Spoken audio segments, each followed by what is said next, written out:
Guys, so I'm back with a new video and let's talk about Kyle Gallner again.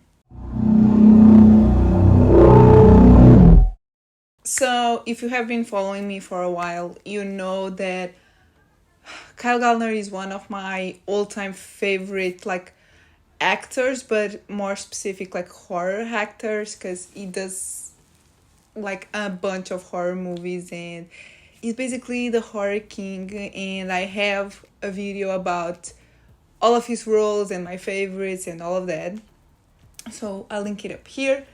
So it just happens that two of his new films came out recently, a week after the other. Mother May I, which is the first one that I'm going to talk about, came out in the end of July, and The Passenger just came out a week ago. And I just thought, well, this is the perfect opportunity to do a sort of double feature video, and I'm just gonna talk about both of his new films. And I was gonna do a review for both of them anyway, so I just figured now I'm gonna put them together. And honestly, they kind of match really well. They have a similar concept, a similar message, I would say. So yeah, it's a really good double feature if you want to do it. But now let's talk about the movies. So I'm gonna start with Mother May I, which wasn't the first one that I watched. I watched both of them in the same day, a double feature.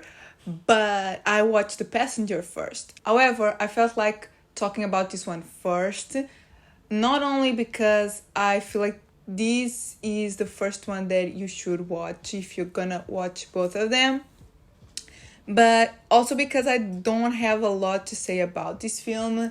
This is a pretty straightforward film. It's about a couple. So they go to this house, which was left to the guy, which is played by Kyle Gallner, by his mother who just died. And they have an interesting dynamic, and they do a really interesting game of therapy that turned really weird. And I'm not gonna say anything else. The movie stars basically just Kyle Gallner and Holland Roden, who you definitely know from Teen Wolf, but he has actually been doing a few horror movies, so that's interesting as well. And overall, I liked the film, but it's not really my vibe. It's pretty slow, and it's not really my type of horror. I don't want to say what it is because it might give you some spoilers, but I liked it. The performances were really good. They had a really good chemistry, and I could believe that they were a couple. The shots there were really beautiful landscapes, and the set design of the house is beautiful. The wardrobe, the wardrobe of Holland Roden's character is so good. It's a really important part of the film, so I really like that.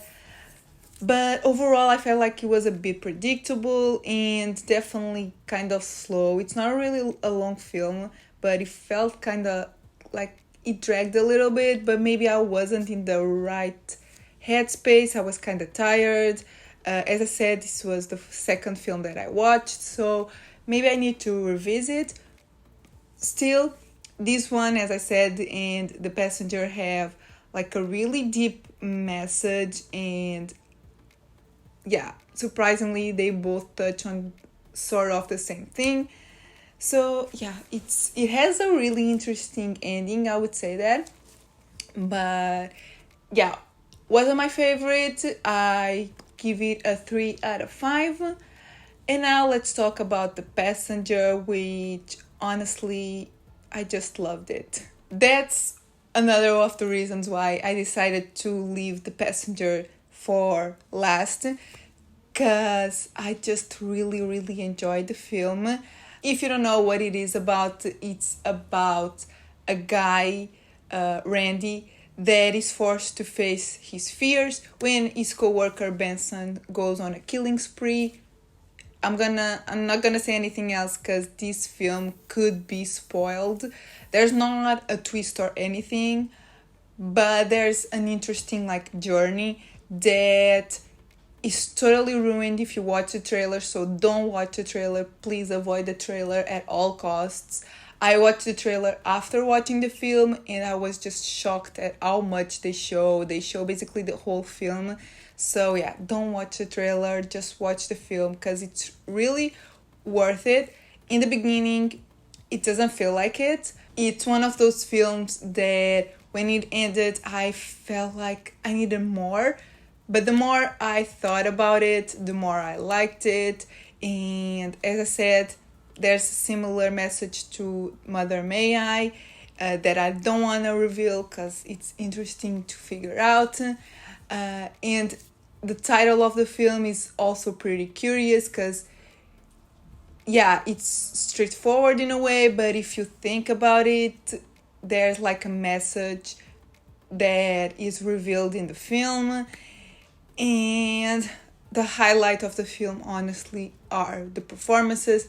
This is basically just, again, Kyle Gallner and Johnny Berchtold, who I started following because of this film. I followed the whole journey of them filming this film, so I was really excited about it. And I just fell in love with Johnny just because how much he loves the horror genre is amazing. Like, he posts horror stuff all the time, and you know, Kyle Gallner is my horror king, but I just really like how passionate Johnny Berchtold is about the horror genre, and he is amazing in this film, and so is Kyle, because this role is just what I think Kyle does best.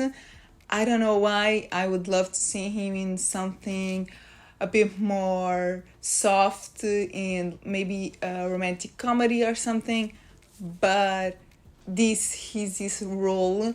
And yeah, both of them just shine. They are amazing. They make the film, honestly. Everything else is pretty good as well. There's some interesting shots. The gore in this, the opening scene of this film is pretty shocking, and they don't flourish anything. It's just straight to the point. And yeah, I just really enjoyed the film. I give it a 3.5 out of 5 for now, but the more I think about the film, the more I want to give it a 4. Yeah, I don't know. Maybe I need a rewatch. Like, as soon as this film ended, I just pressed play again and I was watching the opening again because the opening is the best. But yeah, I highly encourage you to watch this film, to avoid the trailer. And yeah, I feel like this is going to be one of those underrated gems, because I don't see anyone talk about this film. So yeah. So yeah, guys, these are my thoughts on the 2 new Kyle Gallner movies. Let me know in the comments if you've seen any of them. If you've seen one or the other, let me know your thoughts. If you've seen both of them, let me know which one you prefer. And yeah, if you haven't, please at least watch The Passenger. The Mother May I is pretty good as well. Maybe some people will like that one best, but I like the indie feel of The Passenger. It's more my vibe. But yeah, let me know in the comments all your thoughts, and also tell me if you are a fan of Kyle Gallner as well. And yeah, if you liked the video, give it a thumbs up, subscribe if you're not subscribed yet, and I'll see you in my next video. Bye!